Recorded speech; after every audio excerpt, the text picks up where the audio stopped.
This stuff is extremely crucial for you to understand.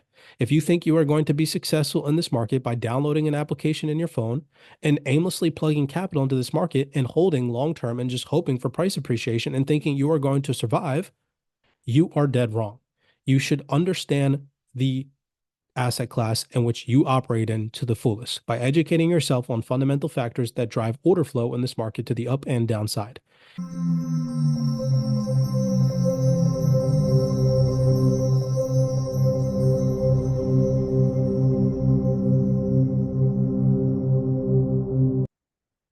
Alrighty, what is going on, everybody? Welcome back to another quick CYPRX video breakdown. In today's video, we're going to be going over some fundamental factors weighing on the digital asset space, and then we're going to be doing a forward projection into the digital asset ecosystem, what to be paying attention to tomorrow before the FOMC statement and policy rate comes out. So if you all enjoy these video breakdowns, do us a favor, smash that thumbs up button, subscribe, really educating you all and bringing you all realistic perspectives about the overall cryptocurrency market cap and the environment in which we currently operate in now, which we all know is a trading environment. These digital assets are not being utilized for their utility as we speak. They are primarily being utilized for trading. With that being said, these macro conditions, these risk on, risk off market sentiments that are being drafted by these fundamentals will continue to remain prevalent and important factors to understand in this digital asset ecosystem. All right. So please pay attention. Make sure that you're taking some notes, always attempting to give you guys the realest information.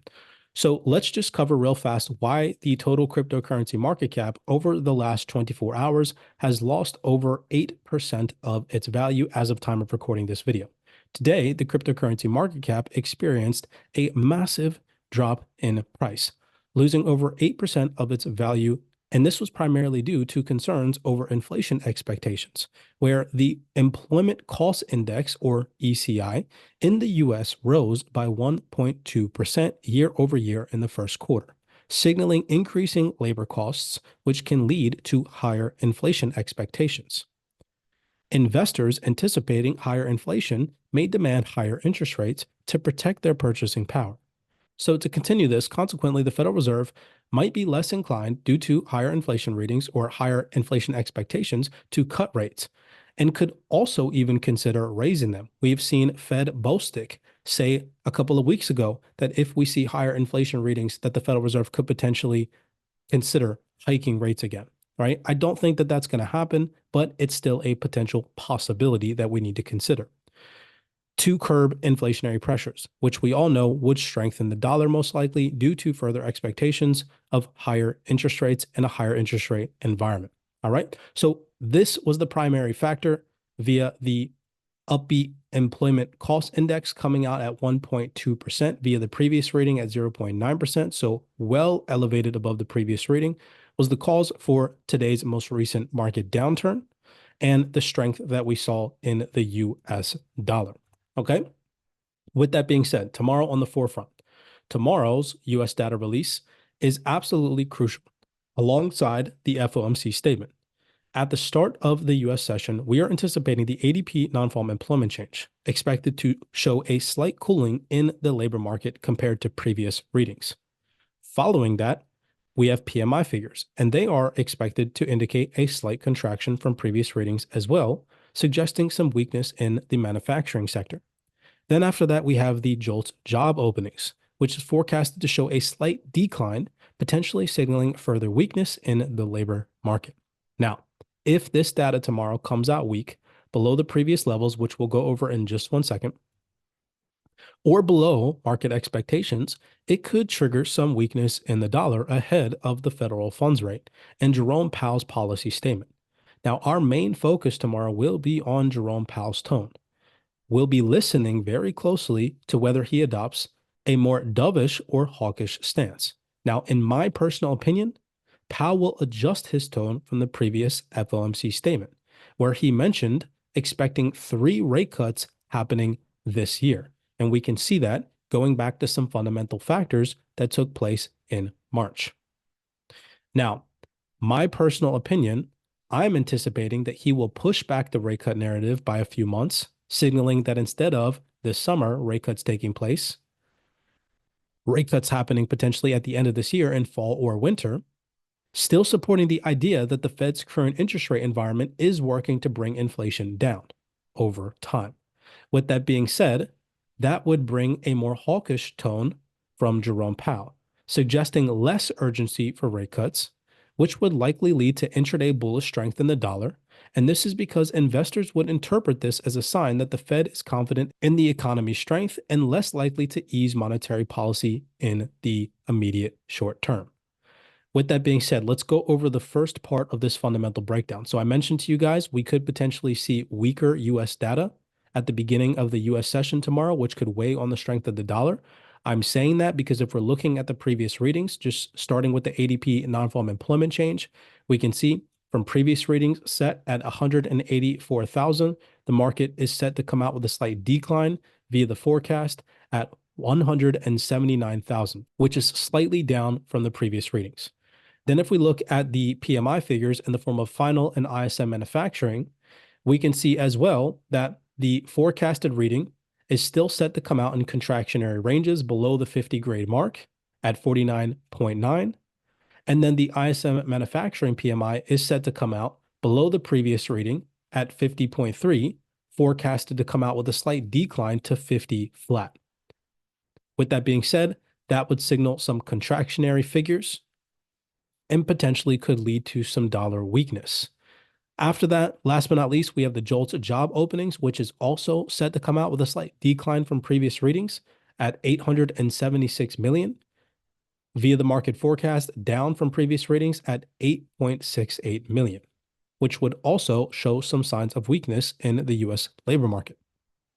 So if this data tomorrow comes out below market forecast and below previous readings, we could see a scenario on the dollar where before the FOMC release, we see some dollar weakness. Now, tomorrow, in the second half of this breakdown I just delivered to you all, we are expecting Jerome Powell and the federal funds rate to stay the same and deliver hawkish comments. In my personal opinion, if that were to take place, Jerome Powell signals to the market that they're in no position at this current moment in time to cut rates, pushing rate cuts back further, potentially even diminishing rate cut bets by saying they don't see rate cuts happening this year at all, and that they need to keep interest rates higher for longer to fight and tame inflation. We're most likely going to see a scenario where give or take some intraday pullbacks, as long as the dollar is above this previous demand range, coming in at roughly about 105 to 105.2, we are most likely going to see this continued dollar strength. Whether that's we see a retracement down into discounted areas or a continuation move from where we currently sit, seeing the dollar come and break back above these previous intraday highs, tapping into the 107. This is my main bias, and this is what I think is most likely going to take place tomorrow, via the expectation that we are set to see some hawkish comments from Jerome Powell because of the recent uptick in inflation and stronger and more resilient US data. With that being said, if we see a scenario like this unfold on the dollar, most likely we are going to see the digital asset ecosystem correct further more of this previous bullish move, which in my personal opinion is still not a bad thing. As you can see, a deeper correction of this previous bullish move would just equal out the massive expansionary range that we are currently operating in the digital asset space, where all of pretty much the beginning of 2024, we were in an uptrend. So if the dollar does decide tomorrow to expand or break back above or head towards 107, we see hawkish comments from Jerome Powell and upbeat US data driving strength to dollar, and we fail to break above these intraday highs on the total cryptocurrency market cap, not printing any bullish order flow above them, primarily breaking back above the $2.2 to $2.3 trillion range, and instead we start to correct more of this previous bullish move, I could see us correcting down into the $205 trillion to potentially $2 trillion market cap range. I would not be surprised if we came back down to revisit $2 trillion. Continuing this overall bearish trend that we've seen primarily since the middle of April. Right? This would be a less favorable scenario, but a very possible one at that. Now let's talk about the second part of this fundamental breakdown, and that would be, on the other hand, a more favorable scenario tomorrow, which would be weak US data, both in PMI figures and labor market data. Couple that with some dovish comments from Jerome Powell. Dovish comments would signal further support for imminent rate cuts from the Federal Reserve, reiterating the expectation of 3 rate cuts this year, which we know Jerome Powell said to the market back in the middle of March. And we can see on the 20th, when he delivered those dovish comments to the market supporting rate cut bets, the positive environment that created for risk assets. Here is March 20th, when he delivered those dovish comments to the market supporting rate cut bets, and you can see the bullish environment that created for risk assets, i.e. the total cryptocurrency market cap. So tomorrow, in a scenario where we do see weak US dollar, we see weak data on the US data front, and we also see dovish comments from Jerome Powell supporting rate cuts in 2024, saying things like he still sees 3 rate cuts taking place this year, which in my personal opinion would be absurd for him to see because we're kind of running out of time. But if he did say that, or even if he sees 2 rate cuts this year, that would still fuel into the rate cut bet narrative. And we would most likely see this quote unquote support via the total cryptocurrency market cap hold fail to break down into the $2 trillion range and start to correct some of this previous bearish move via the current leg in which we're operating in. That means a potential break back above $2.2 to $2.3 trillion. And predominantly, I would like to see us break above these intraday lower highs and start to print the definition of bullish order flow. Right? This will be a scenario where we see dovish comments, downbeat data, weakness in the dollar failing to break above 107.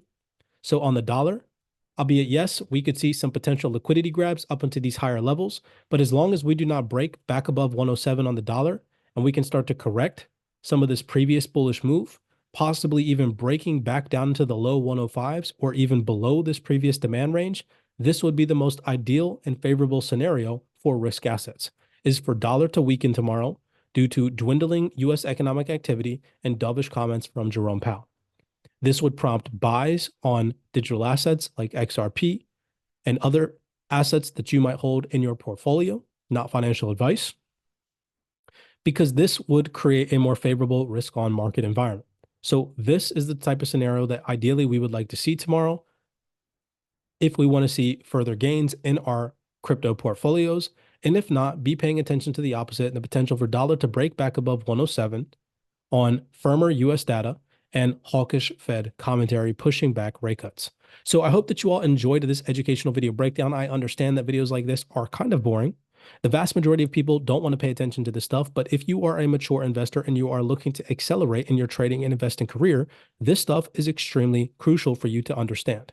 If you think you are going to be successful in this market by downloading an application in your phone and aimlessly plugging capital into this market and holding long-term and just hoping for price appreciation and thinking you are going to survive, you are dead wrong. You should understand the asset class in which you operate in to the fullest by educating yourself on fundamental factors that drive order flow in this market to the up and downside. If you need a place, a trustworthy environment for you to come and do that in, we've built a platform for you to do that, to flourish, to really truly understand these fundamentals and these ins and outs of what creates order flow in the market. Visit CYPRXtrading.com. We'd love to have you on the team. Many blessings to you guys. As always, be cognizant, be aware. Let's be prepared for tomorrow. Let's pay attention to detail, and let's hope we get the second scenario. And let's hope that we can see a correction of this previous downside move caused by all of these fundamental factors. Higher inflation readings in March, upbeat US data in April. And then towards the middle of April, here in this area, we saw the geopolitical tensions weighing on risk assets, driving demand for safe haven status in gold and the dollar. Let's see if we can potentially hold this $2 trillion range and see a bullish correction and start to see some optimism come back in the digital asset ecosystem. With that being said, many blessings. As always, I'll see you guys in the next video breakdown.